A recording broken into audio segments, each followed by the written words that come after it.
Hi, I'm Laura Robles from Fredericksburg, Virginia, and I would like to welcome everyone to today's debate on school-wide positive behavior support and applied behavior analysis. The format for today's debate will be formal. Our group felt that this would be the best format to deliver the most concise and effective arguments based on our smaller group size and the nature of our topic. I will be presenting the introduction to today's debate, as well as being the stater and prover for the pro side, which states school-wide positive behavior support is an application of applied behavior analysis. Amanda Whitehead will be the stater and prover of the opposing side, which states school-wide positive behavior support is in conflict with applied behavior analysis. She will also present the summary of the debate. Hi, my name is Amanda Whitehead. I'm from Marlton, New Jersey. And then Ken Inman will be the attacker of both sides of today's debate. I'm Ken Inman from Greenfield, Indiana. So today's topic states school-wide positive behavior support is sometimes considered to be an application of applied behavior analysis.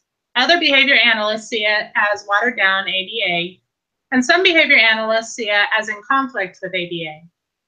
Consider the fundamental components and process of school-wide positive behavior support and applied behavior analysis. What do you see the relationship as? I would like to start by stating why school-wide positive behavior support is an application of applied behavior analysis. To state that something is an application of something else is not to say that the two are exactly the same. Application, according to learnersdictionary.com, states that an application is, quote, the use of an idea, method, law, etc. in a particular situation or for a particular purpose, end quote. There is a great deal of research to suggest that school-wide positive behavior support uses the ideas and methods of applied behavior analysis across a school-wide system in order to achieve meaningful results and make positive changes in the lives of the students. Which brings me to my first point. Both school-wide positive behavior support and ABA implement behavioral change using common principles and techniques. While ABA uses these principles and techniques on an individualized basis, PBS uses them on a tiered model. As seen in Carr, Dunlap, Horner, Kegel, Turnbull, and Saylor, 2002, school-wide positive behavior support and ABA share the use of many teaching strategies. Some of these include chaining, prompting, baiting, and reinforcement contingencies. The defining characteristics of applied behavior analysis, according to Cooper and Heron, 2007, are applied, behavioral, analytical, conceptual, effective, technological, and generality. Horner and Sagai, 2015, suggests that school-wide positive behavior support shares these same 7 characteristics as its core features and is actually an applied version of behavioral theory. Let's take a closer look at these dimensions to see how they are seen in both positive behavior support and applied behavior analysis. Applied refers to the application of interventions to socially significant problems. Both applied behavior analysis and positive behavior support apply the same techniques in order to decrease problem behaviors of social significance. Behavioral means that the behaviors must be measurable. Positive behavior support and applied behavior analysis both utilize data taken from observable behaviors. Analytical suggests that there is a functional relationship between the intervention and behavior change. Both PBS and ABA use similar interventions to find the function of the behavior, and graphs are used to show these relationships. Looking at the conceptual characteristic, many of the concepts and ideas that began in applied behavior analysis, such as the 3-term contingency, stimulus control, generality, maintenance, and event settings, extended to and are responsible for the development of school-wide positive behavior support. Of PBS and ABA has been seen in various studies. Generality, the ability to continue in different environments, and complete into both with the implementation of approaches. Using many of the same concepts as ABA, positive behavior support is an application of ABA and should not be considered any more fundamentally different than other or organizational behavior management. Horner and Sagai go on to suggest that positive behavior support may be considered to be, and I quote, an instance of applied behavior analysis. This brings me to my second point, which is that school-wide positive behavior support and applied behavior analysis are both data-driven. Code 3.01b from Ethics for Behavior Analysts, 3rd edition, states that, quote, behavior analysts have an obligation to collect and graphically display data using behavior analytic conventions in a manner that allows for decisions and recommendations for behavior change program development, end quote. According to Behavior Analysis and Practice from 2015, single case designs and the visual presentation of data are used at every level to track problem behavior. Dunlap, Carr, Horner, Zacconi, and Schwartz, 2008, go on to say that, and again I quote, PBS is an overtly value-based technology that integrates consumer preferences with data-based decision-making, end quote. Like ABA, PBS uses data to measure the fidelity and effectiveness of interventions.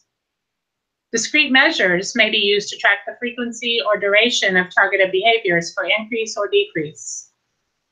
In applied behavior analysis, data may be taken to track the frequency of a behavior for reduction, like headbanging. Amanda, can you show visual A, please?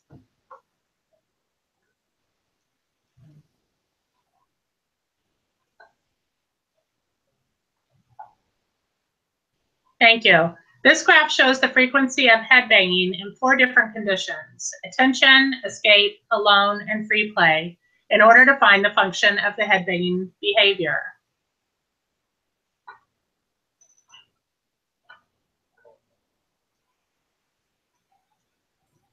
In PBS, frequency data may be collected on the behavior of a group of students, such as out-of-school suspensions. Could we please see visual B?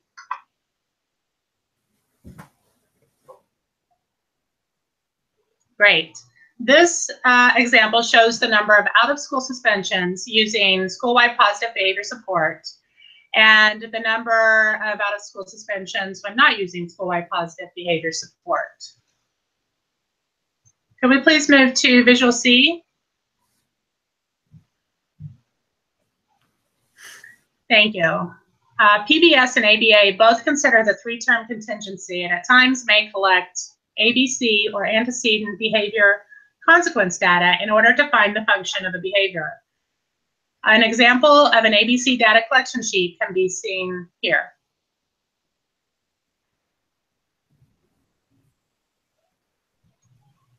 Thank you, Amanda. As stated before, PBS shares the characteristics behavioral, analytic, and affective. It could not share these characteristics if it did not also share the data-driven model that was rooted in ABA. This brings me to my final point, that PBS evolved from ABA and still uses many of the same assessments. School-wide positive behavior support has clear roots in applied behavior analysis, according to articles by Putnam and Kincaid, 2015, Horner and Sagai, 2015, and Dunlap, Carr, Horner, Zacconi, and Schwartz, 2008, Fox, Jacobson, Green, and Mueller, 2006. Johnston et al. Not only state that PBS evolved from ABA, but that it continues to remain similar. Now, that the development, foundation, practice, and emphasis on observable behaviors that is seen in school-wide positive behavior support was borrowed from ABA. Quoting Horner and Sagai, the impact of behavior analysis on PBS is most clear in A, the emphasis on operational definitions of behavior and intervention elements, B, the logic model used to select environmental manipulations designed to alter student and staff behavior, and C, an unrelenting commitment to measurement of both implementation fidelity and the impact of positive behavior support on student outcomes. So operational definitions, intervention elements, environmental manipulations, and measurement of both implementation and effectiveness are all seen in PBS and ABA. According to Ethical Code 3.01 from Bailey and Birch, 2016, and I quote, behavior analysts conduct current assessments prior to making recommendations or developing behavior change programs. The type of assessment used is determined by clients' needs and consent, environmental parameters, and other contextual variables. When behavior analysts are developing a behavior reduction program, they must first develop a functional assessment, end quote. According to Dunlap et al., functional assessments and functional analysis are used in both ABA and PBS. Dunlap et al. Also state that a large proportion of the principal contributors to PBS were trained as behavior analysts, published research in, and served on the editorial boards of ABA journals, for example, the Journal of Applied Behavior Analysis, or JABA, and remained committed to and identified with ABA. It cannot be more simply and clearly stated, however, than when Dunlap et al. Actually say, and I quote, PBS evolved from ABA. I will now turn this presentation to Ken, who will present the arguments against these points presented. Thank you, Laura. Point A, my rebuttal is it's my contention that ABA and SWPBS do not share all the common principles, and SWPBS combines several theoretical perspectives. While school-wide positive behavior support may have evolved from applied behavioral analysis, it falls short of the main features of ABA. Only at the highest tier of SWPBS do you see any individual attention paid to a student in a fashion of an ABA intervention. Baer, Wolf, and Risley, 1968, stated that the application of behavioral analysis is, and I quote, self-examining, self-evaluating, discovery-oriented research procedure for studying behavior. SWPBS mostly lacks this aspect since it is applied in a general fashion with no attempt to discover the function of a certain behavior except at the tier 3 level.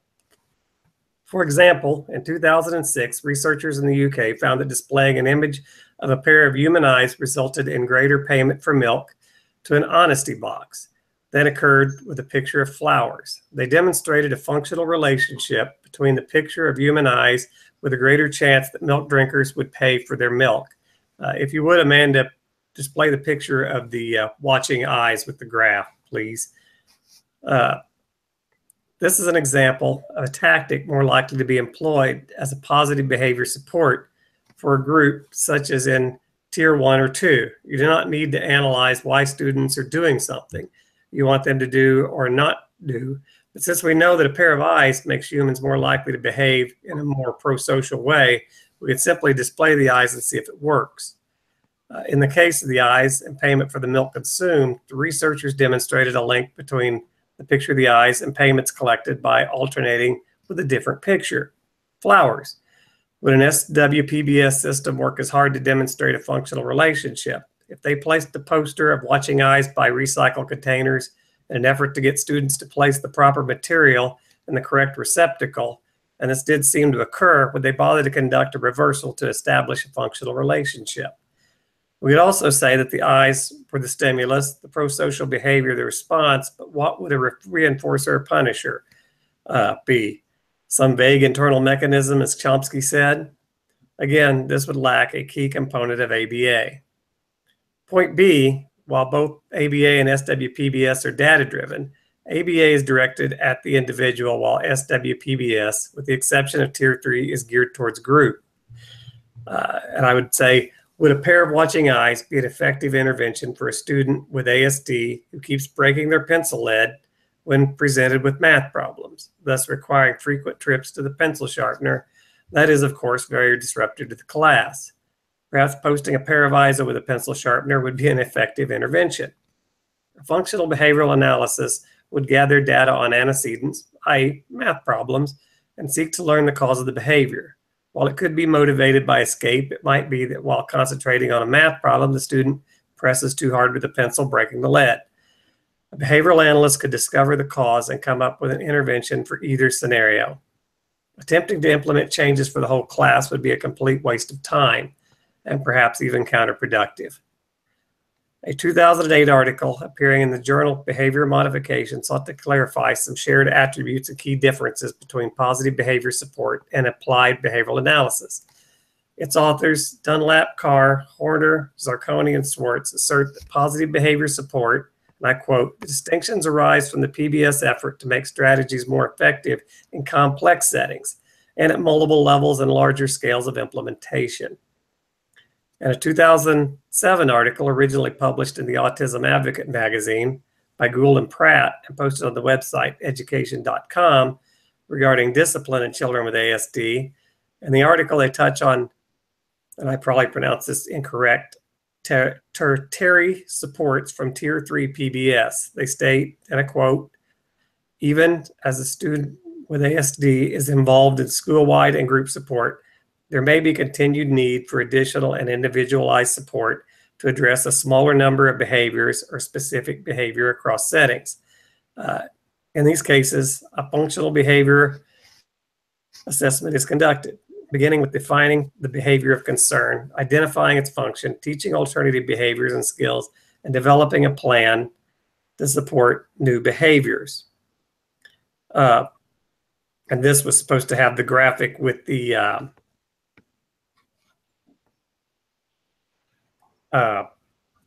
3 levels, the 3 tiers of the ABA. That's it.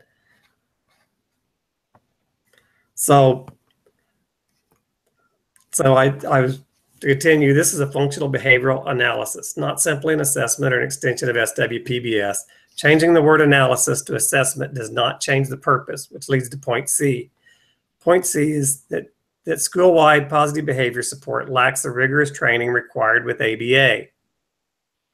While I can see the point that PBS evolved from ABA, I strongly disagree that they share enough similarities to be considered even remotely equal. I found it difficult to pin down any training requirements for practicing SWPBS, PBS, PBIS, or more specifically, to conduct a functional behavioral assessment called for in Tier 3. Performing a Google search, I found that 2 public universities offering certificates in PBIS. Western Michigan University is offering a 15-credit-hour graduate certificate program, and Plymouth University is offering a 12-credit-hour certificate in PBIS, neither of which specifically mention training in conducting a functional behavioral assessment. There also does not appear to be any group providing oversight of persons claiming to be knowledgeable and proficient implementing an SWPBS program. No requirements for acting as a consultant to a publicly funded school system. And this would bring up the next image of section 1.02, Boundaries of Competence of the BCAB Code of Ethics. And that code states that, and I quote, "All behavior analysis or analysts provide services, teach, and conduct research only within the boundaries of their competence, defined as being commensurate with their education, training, and supervised experience. The training requirements for SWPBS fall far short in regards to conducting a functional behavioral analysis or functional assessment, then developing and implementing an efficacious intervention." That's the end of the first rebuttal. All right, thank you, Ken. So my first point in support that school-wide positive behavior supports is in conflict with ABA is the time and dedication. Schools need to dedicate at least 3 years or more to the implementation and growth of positive behavior supports. Moreover, not only do schools need to dedicate that much time to its implementation for the behavioral modification model to be effective, there must also be at least 80% participation from its staff and staff supports. In reality, the time and commitment would actually be higher in schools due to the large turnover rate of administration, faculty, and support staff.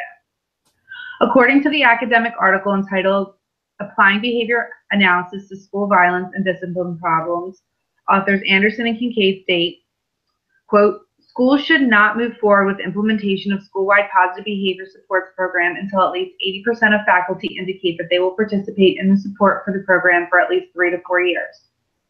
End quote. The speed at which we want these behavior programs to work is critical for the treatment and efficacy of our clients. Several ethic codes state that above all else, we will be applying the best and most effective treatment.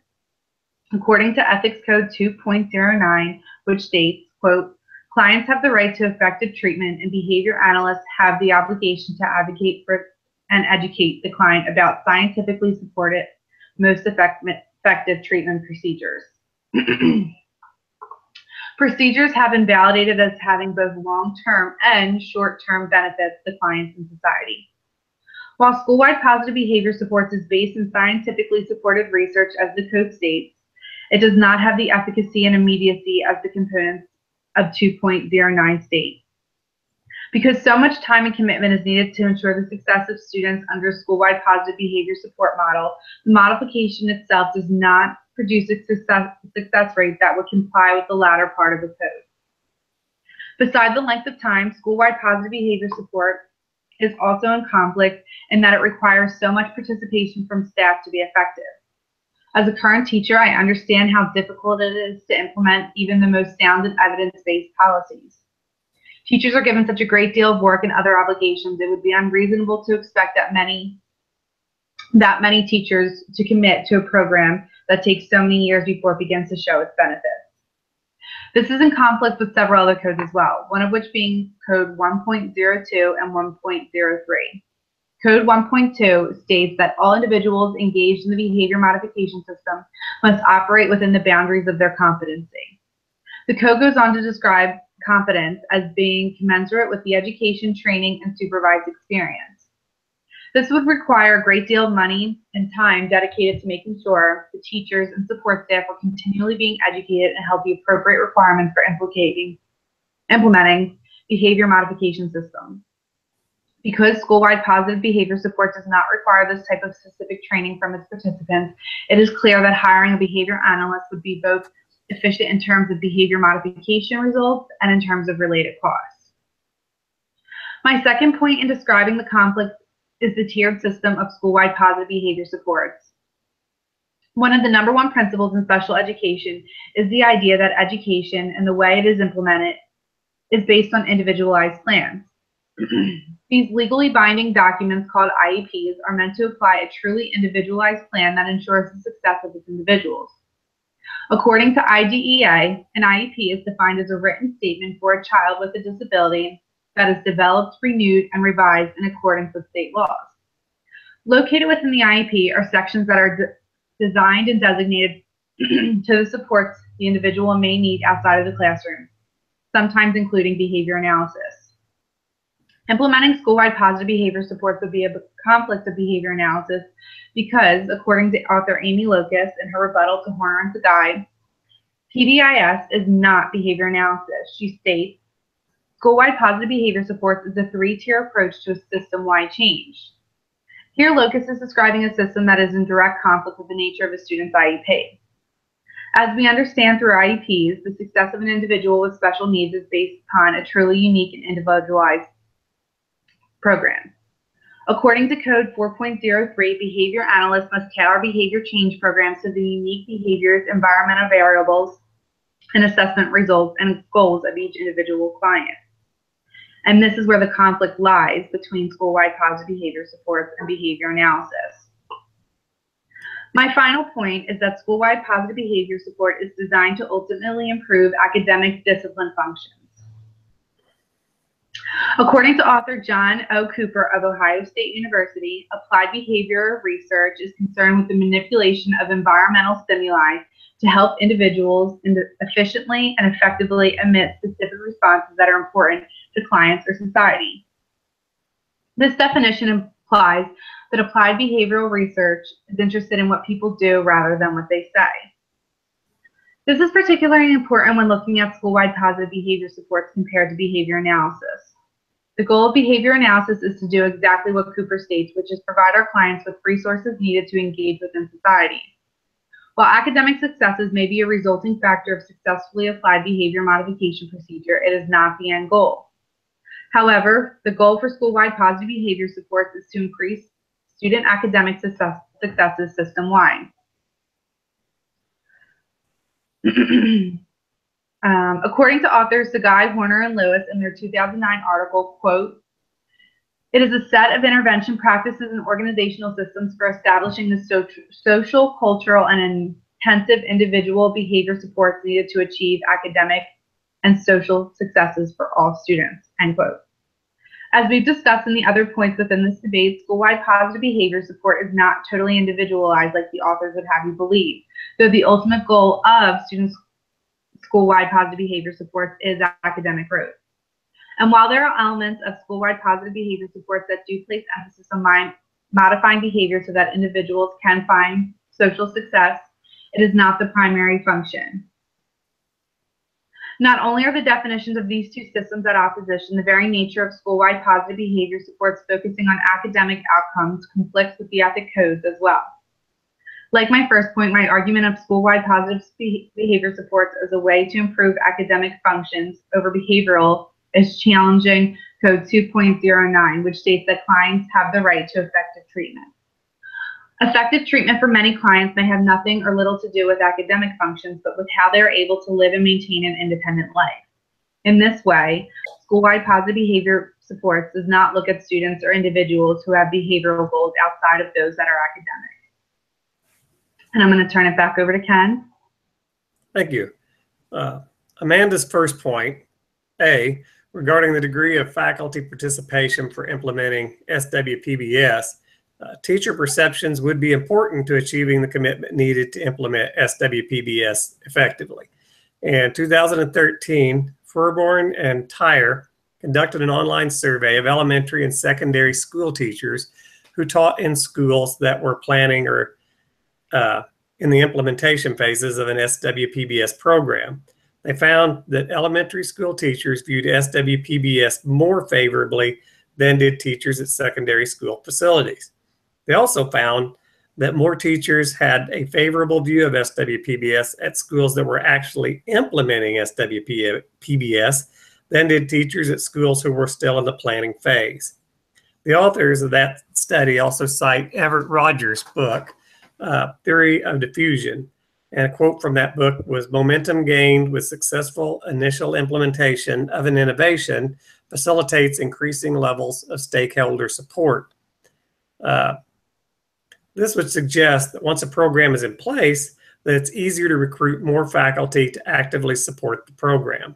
A recent article appearing in AERA Open, the peer-reviewed journal of the American Education Research Association, asserts that SWPBS has been implemented in over 20,000 schools in the U.S.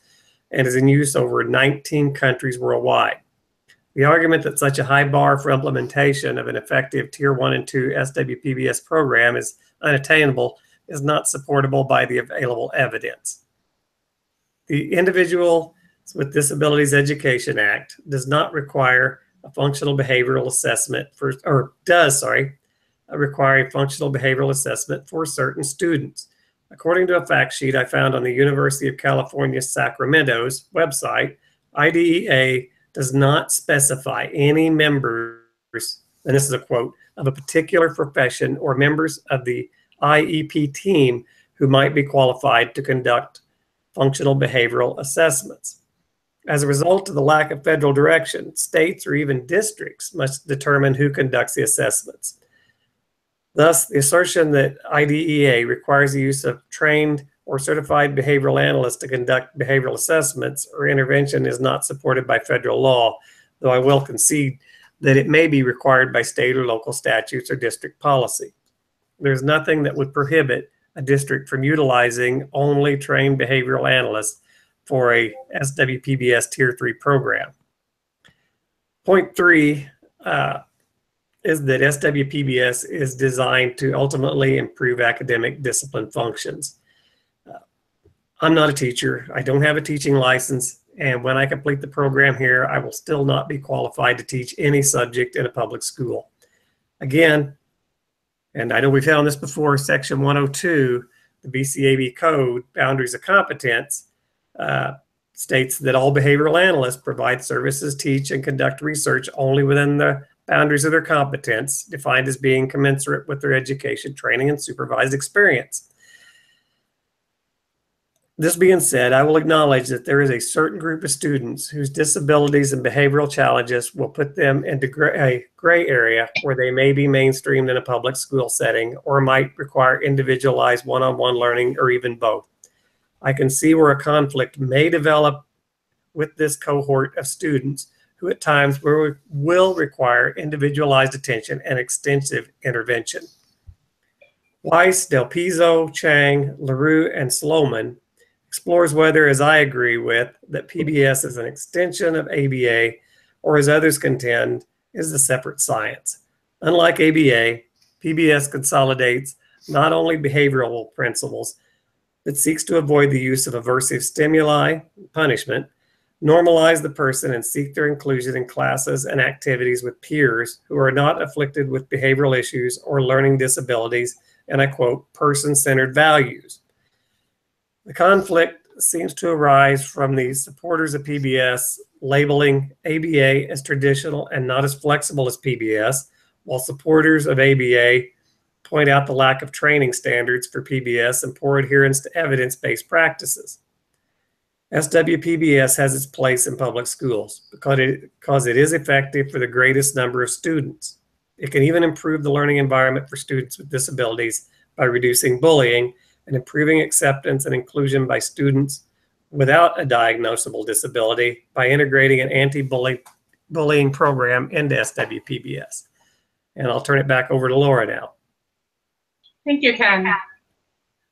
I'm going to start our closing statements of the debate, and then afterwards, Amanda can give us a brief summary of the debate. For my closing statement, the field of applied behavior analysis is very young. Starting in the 1960s, it is still evolving and adapting to meet the needs of those requiring services. The principles and techniques of ABA can be used in many environments, from early intervention to schools, to nursing homes, to large organizations. Some adaptations may be made to serve the target client, and the changes may result in a different name.